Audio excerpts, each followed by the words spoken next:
So it's a fifth day out of 60 days. Hi everyone, मैं हूँ काव्या चौधरी और आप सबका वेलकम करती हूँ मेरी इस पीसीआई की जर्नी में। So now you have very very minimal days.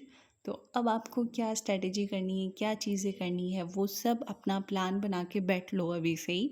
Because अब ना एक एक दिन आपकी जो एकदम क्रूशियल डेज थे कि हाँ 60 डेज में आप अपना सिलेबस या सब कुछ एक अच्छे से पढ़ सकते हो या रिवाइज कर सकते हो, वो सारे डेज़ के अंदर से अब एक एक दिन और कम हो रहा है। मतलब कि अगर अब आप और एक एक दिन छोड़ के स्टार्ट करोगे तो अब आपको और ज़्यादा मेहनत करनी पड़ेगी।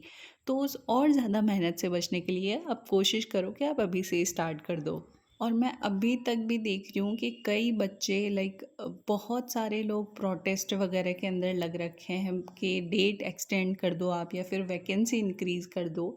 तो ठीक है, उनकी मांगे रखना भी इम्पॉर्टेंट है, ज़रूरी है, हमारा हक है ऑब्वियसली।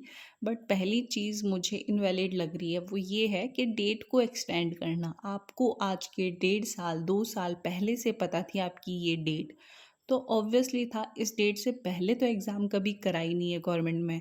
तो ऑब्वियसली एक एस्टिमेशन तो आता ही है कि उस डेट को या फिर उस डेट के आसपास अगर एक्सटेंड भी होती है तो उस डेट से थोड़ा सा आगे तक हमारी एग्ज़ाम आएगी ही आएगी। बट फिर भी आपने पता नहीं किस चीज़ का वेट करते हुए ये 1.5 साल निकाल दिए और अब आप और कह रहे हो कि और आगे डेट एक्सटेंड कर दो और उसका रीज़न दे रहे हो कि वैकेंसी बहुत कम है। तो वैकेंसी कम ज़्यादा ये तो हमें 1.5 साल पहले पता ही नहीं था, तो हमने तभी प्रिपरेशन नहीं करी। तो अब ऑब्वियसली अब तो और वैकेंसी हमें और दिखा दी गई है तो अब और ज़्यादा कम करेंगे।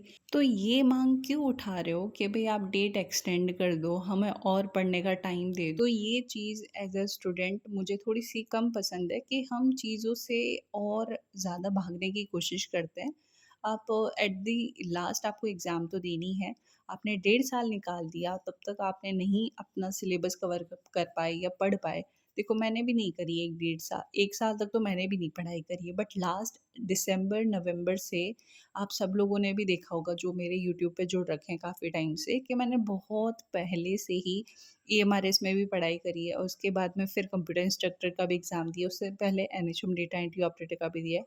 तो हाँ, स्पेशली फ़ोकस्ड मैंने बीसीआई की प्रिपरेशन नहीं करी, बट हाँ, मैंने कंप्यूटर से रिलेटेड सब्जेक्ट्स को मैं पिछले 1 साल से पढ़ते हुए आ रही हूँ।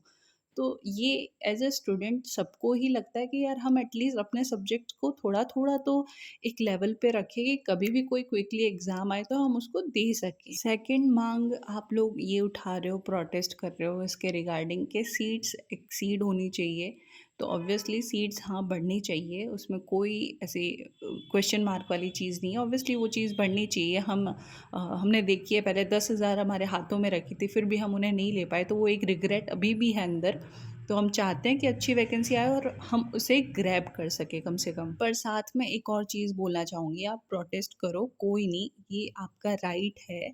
पर अपनी प्रिपरेशन को भी थोड़ा-सा साथ में माइंड में रखना। आपकी आपकी फैमिली की जो भी चीज़ें, सिचुएशंस, आप कितना टाइम निकाल पाते हो पढ़ने के लिए, तो वो चीज़ें भी हमेशा थोड़ा-सा माइंड में लेकर चलना कि ऐसा ना हो कि हम प्रोटेस्ट के चक्कर में पता चले हाँ ठीक है, सीटें इंक्रीज़ मान लो हो गई, पर आपको पढ़ना भी तो ज़रूरी है ना, उतना ही इम्पोर्टेंट आपका पढ़ना है जितनी आपको सीटें चाहिए। पढ़ना इसलिए भी ज़रूरी हो जाता है क्योंकि ज़रूरी नहीं जो अभी आप सिलेबस पढ़ोगे वो सिर्फ बीसीआई, एससीआई तक ही लिमिटेड रहेगा।